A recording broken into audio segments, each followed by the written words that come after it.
Namaskar, this is Swarnali Mishra from NE24. Two truck drivers from Kachar, identified as Rizul Haq and Nasiruddin, were kidnapped by a militant group of Manipur's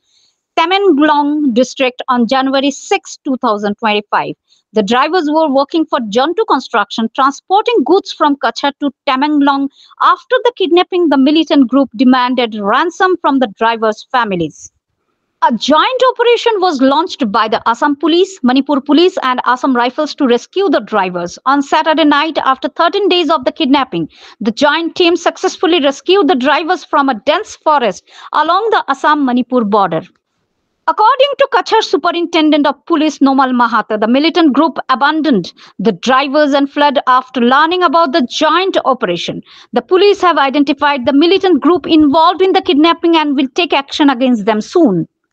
For more news and updates, you can watch us on YouTube NE24 channel, subscribe and follow us on Facebook to stay connected with us. 6 তাৰিখে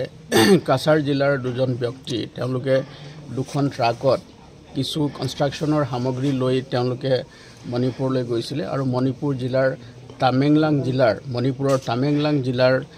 কাইফুণ্ডাই নামৰ এখন ঠাইৰ পৰা তেওঁলোকক কিছু দুষ্কৃতিকাৰী লোকে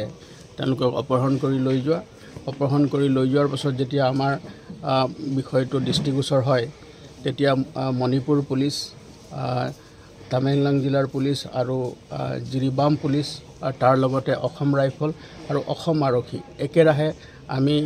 সেই এৰিয়াবিলাকত আমি অপাৰেশ্যন কৰোঁ জয়েন্টলি অপাৰেশ্যন কৰোঁ আৰু জয়েন্টলি অপাৰেশ্যন কৰাৰ ফলত আমি এই দুইজন ব্যক্তিক এজনৰ নাম হ'ল ৰিয়াজ হক লস্কৰ তেওঁ ঘৰ হ'ল কচুদৰম কাছাৰ জিলা আৰু দ্বিতীয়জন ব্যক্তি হ'ল নাছিৰুদ্দিন তেওঁ ঘৰ নামদাইলঙত ৰংমাইজানত এই জেৰিঘাট থানাৰ অন্তৰ্গত গতিকে তেওঁলোক দুইজন ব্যক্তিকৈ আজি আমি উদ্ধাৰ কৰিবলৈ সক্ষম হ'লোঁ তেওঁলোকৰ পৰিয়ালৰ লোকো আহিছে আসাম ৰাইফলৰ লোক আছে মণিপুৰ আৰক্ষীৰ আমাৰ ইয়াৰ জিৰিবামৰ ইনচাৰ্জ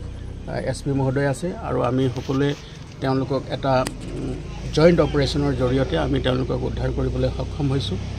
আৰু আজি তেওঁলোকৰ এতিয়া আমি স্বাস্থ্য পৰীক্ষাৰ পিছত আমি তেওঁলোক পৰিয়ালৰ সৈতে তেওঁলোকক আমি যাবলৈ দিম ঘৰ পৰা ৰিকভাৰ হৈছে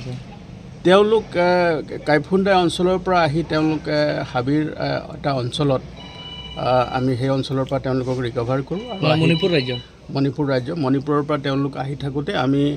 জিৰিঘাটত যিটো আমাৰ অঞ্চল আছে আমাৰ যিখিনি নাকা চলি থাকে সেই অঞ্চলৰ পৰা আমি তেওঁলোকক উদ্ধাৰ কৰি লৈ আহোঁ কাৰণ তেওঁলোকক আমি যেতিয়া জোৰ অপাৰেশ্যন আমাৰ চলিছে গোটেই অঞ্চল জুৰি আমি সমগ্ৰ যিখিনি ডেন্স ফৰেষ্ট আছে এই হাবিবিলাকৰ ডাঠ হাবিৰ মাজত আমাৰ অপাৰেশ্যন চলিছে